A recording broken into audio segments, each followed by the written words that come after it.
Welcome to She Can and She Will.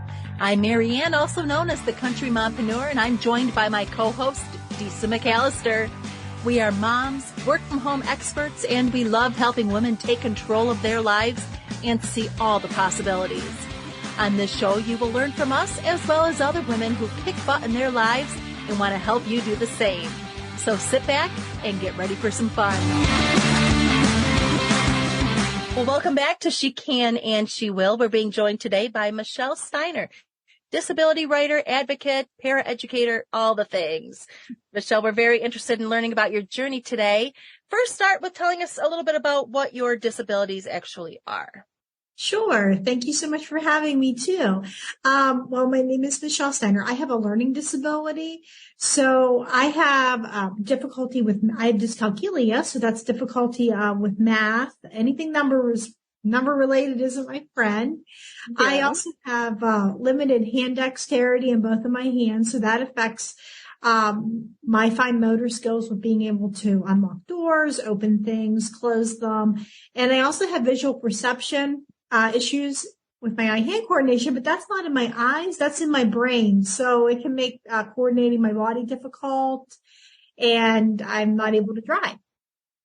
Yeah. Oh, wow. I'm just thinking, like, if you were doing math, do all three things kind of affect you at the same time with the...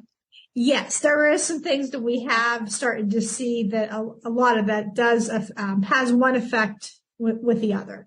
For example, if I'm in gym class, trying to coordinate my body, it's more than just, okay, my eyes will blink if I get an object that comes into contact with them a lot easier.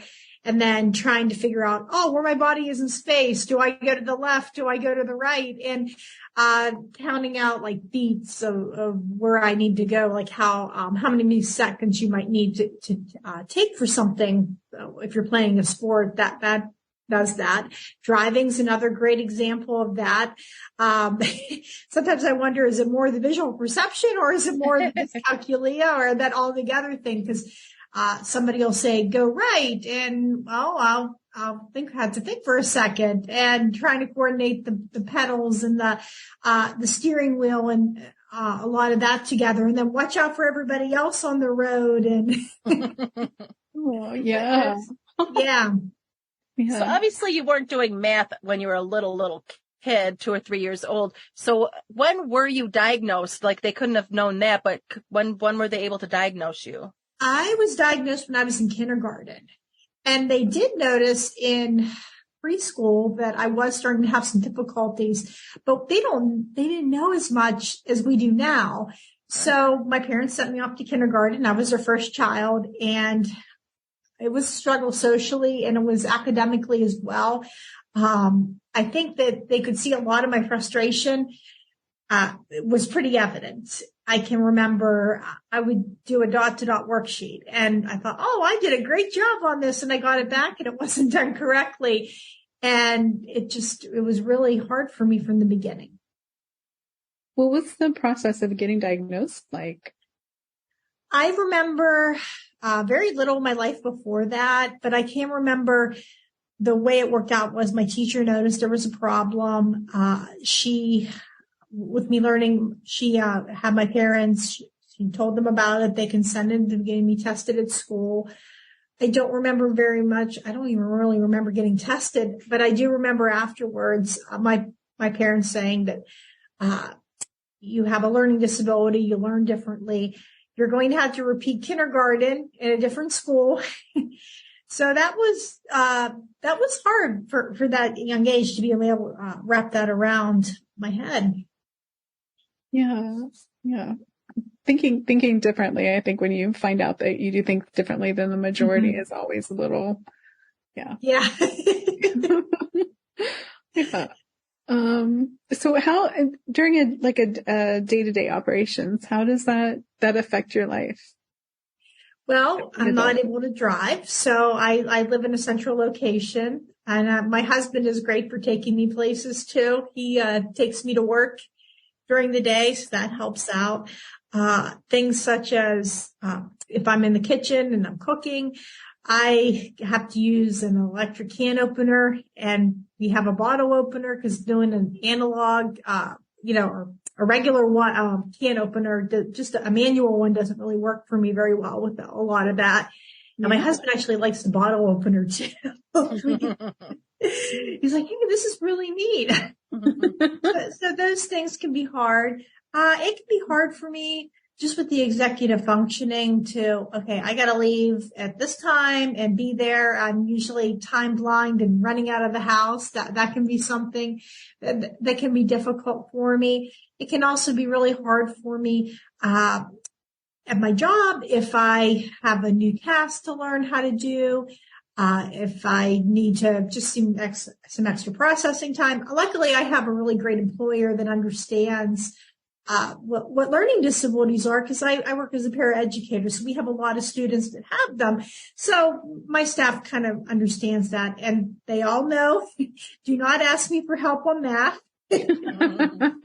I can't do that, and luckily a lot of the people I work with are really good at that, so I take care of more of the reading and the English and just other tasks that need done.